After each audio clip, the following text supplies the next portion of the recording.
आओ भक्तों, कहानी का पार्ट 2 सुनाते हैं। तोता के कहने पर राजकुमार अपनी पत्नी को लेकर अपने राज्य के लिए रवाना होता है। भक्तों, भगवान शंकर कहते हैं, इस प्रकार से वह दोनों राजकुमार और उसकी पत्नी अपने नगर को चल देते हैं। चलते चलते रास्ते में एक नदी पड़ती है। उस नदी पर एक नाविक नाव चलाता था। राजकुमार अपनी पत्नी को लेकर नाव में बैठ जाता है। जैसे नाव नदी के बीच में पहुंचती है तो एक राजकुमार देखता है कि एक चूहा बार बार नाव पर चढ़कर आता है, लेकिन वह नाविक उसे हटा देता और नदी में गिरा देता था। कई बार वह चूहे को नाविक ने हटा दिया और नदी में गिरा दिया। यह देखने पर राजकुमार कहने लगा, इस प्रकार यह तो बेचारा न जल में डूबकर मर जाएगा। इसे अपने प्राणों की रक्षा करने दीजिए, इसे नाव में चढ़ जाने दीजिए।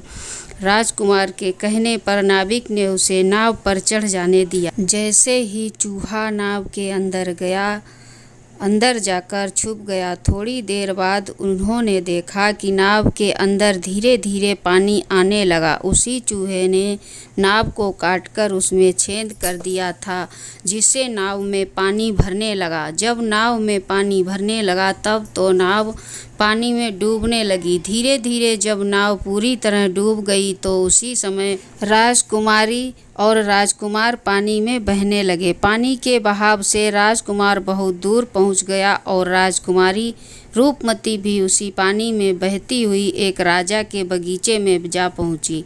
बगीचे में रहने वाला माली जब राजकुमारी को बेहोश अवस्था में नदी के किनारे पड़ा देखता है तो वह जाकर राजा को खबर देता है। राजा जब सुंदर लड़की को देखता है तो वह उस पर मोहित हो जाता है और सुंदर राजकुमारी को देखकर उसे अपने महल में ले जाता है और राज्य वैद्य से उसका इलाज करवाता है। कुछ दिन बीतने के बाद जब राजकुमारी ठीक हो जाती है तो एक दिन वह देखती है कि राजा उसके करीब खड़ा है। राजा ने पहले ही राजकुमारी रूपमती के चेहरे को निहार रखा था। अब वह राजकुमारी से विवाह करना चाहता था। राजा कहने लगा, हे राजकुमारी, तुम्हारा भी इस दुनिया में कोई नहीं है। अब तुम हमारी पत्नी बन जाओ और बड़े ही आराम के साथ हमारे महल में रहो। राजकुमारी रूपमती बहुत ही बुद्धिमान थी। उसने अपने मन में विचार किया कि यदि वह इस समय राजा को विवाह करने से मना करती है तो राजा उसके साथ ज़बरदस्ती करेगा। इसलिए अपने राजा से कुछ दिनों के लिए उस समय मांग लिए।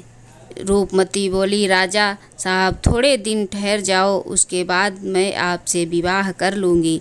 अब राजकुमारी उसी राजा के महल में रहने लगी और गरीब असहाय लोगों को भोजन करवाने लगी। भगवान शंकर कहते हैं, उधर अब क्या होता है, उसका जो पति था राजकुमार पानी में बह गया था, वह बेचारा मुसीबत का मारा हुआ इधर उधर घूमता हुआ उसी जगह पर भोजन की तलाश में पहुंच जाता है जहां राजकुमारी गरीबों को भोजन कराती थी। वहीं राजकुमार भी पहुंच गया। राजकुमारी ने उसे देखते ही पहचान लिया और उसकी आंखों में आंसू आ गए।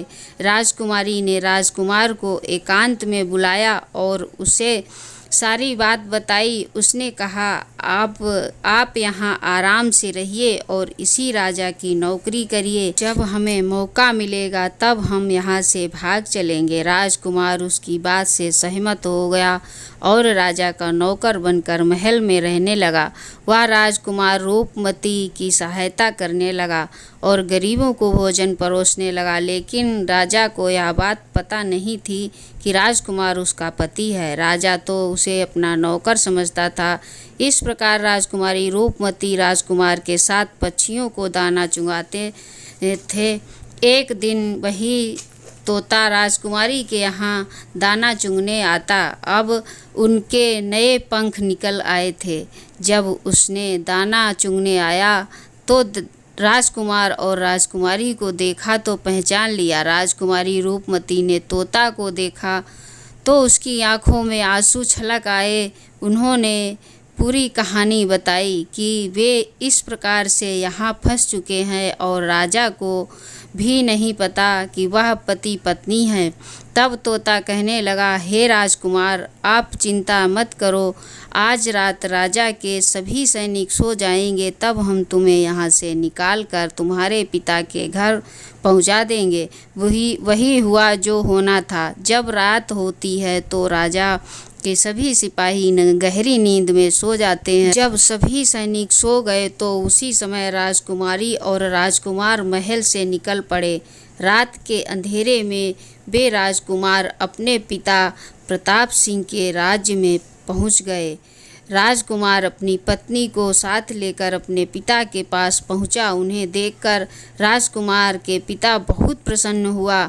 उसे अपनी करनी पर पश्चाताप हुआ कि उसने अपने पुत्र को नगर से निकालकर अच्छा नहीं किया। वह बार बार अपने पुत्र से क्षमा मांगता है।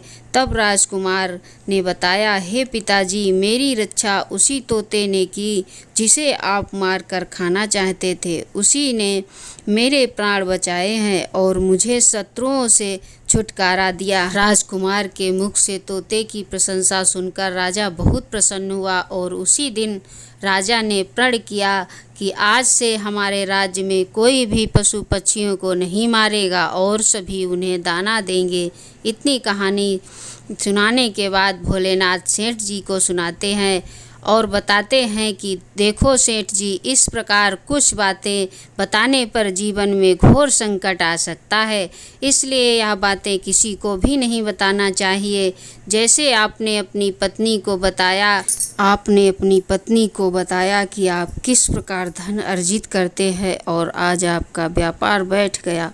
सेठ जी को अपनी गलती का एहसास होता है और वह अपनी पत्नी को समझाते हैं कि तुम इन बातों को किसी को मत बताया करो। फिर भगवान शिव कहते हैं, हे देवी, हमारी आज की यह कहानी यहीं समाप्त होती है।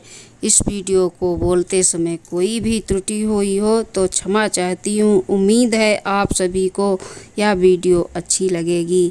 अगर आप शिव के सच्चे भक्त हैं तो चैनल को सब्सक्राइब और वीडियो को लाइक करके कमेंट में हर हर महादेव अवश्य लिखें।